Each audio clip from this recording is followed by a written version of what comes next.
A small Cherokee girl holds her mother's hand tightly. Her feet are cold. Her blanket is thin.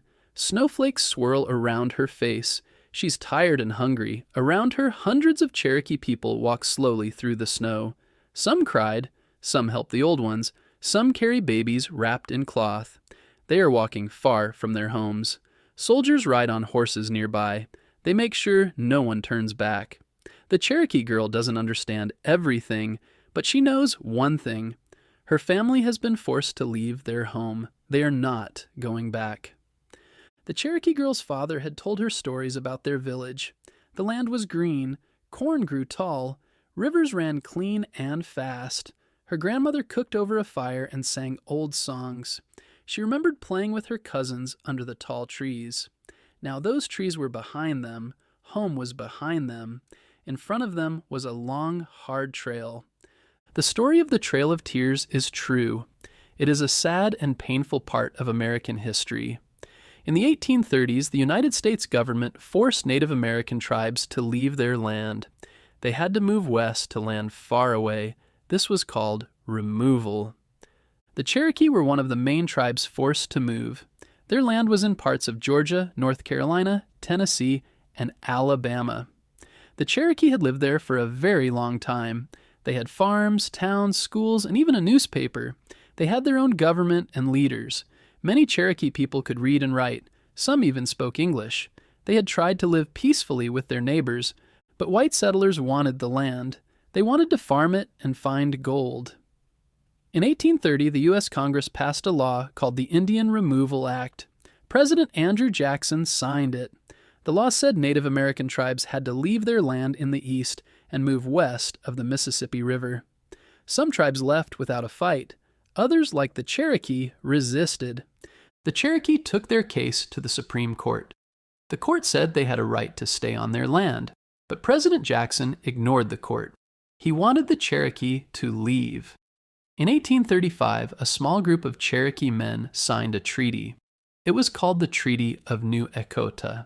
It gave all Cherokee land to the U.S. government, but most Cherokee people did not agree with it. They said it was not fair. But the government did not listen.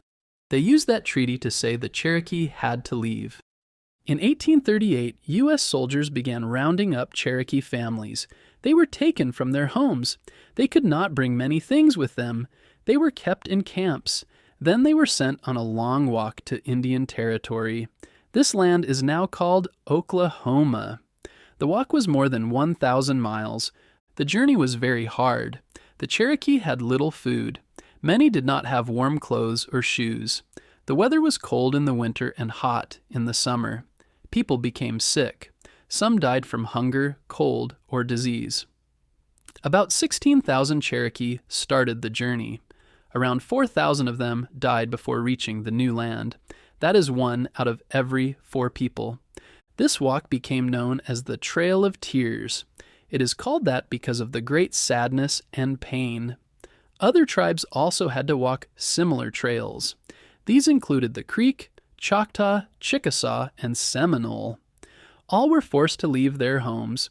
One story is about a Cherokee man named Tsali. He did not want to leave his home.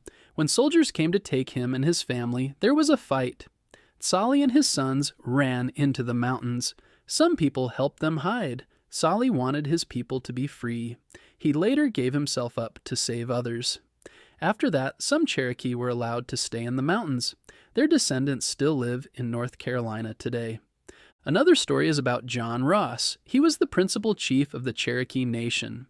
He tried many times to stop the removal. He wrote letters and spoke to the government. He even traveled to Washington, D.C., but in the end, he had to lead his people on the Trail of Tears. His wife died during the journey. Even though the Cherokee were forced to move, they did not lose their culture. They rebuilt their communities in the new land. They started schools again. They kept their language, their stories, and their traditions. Today, there are many Cherokee people living in Oklahoma and other parts of the United States. The Trail of Tears is not just a story from the past. It is a reminder. It teaches us that people should be treated fairly. It teaches us to listen to others even when they are different from us.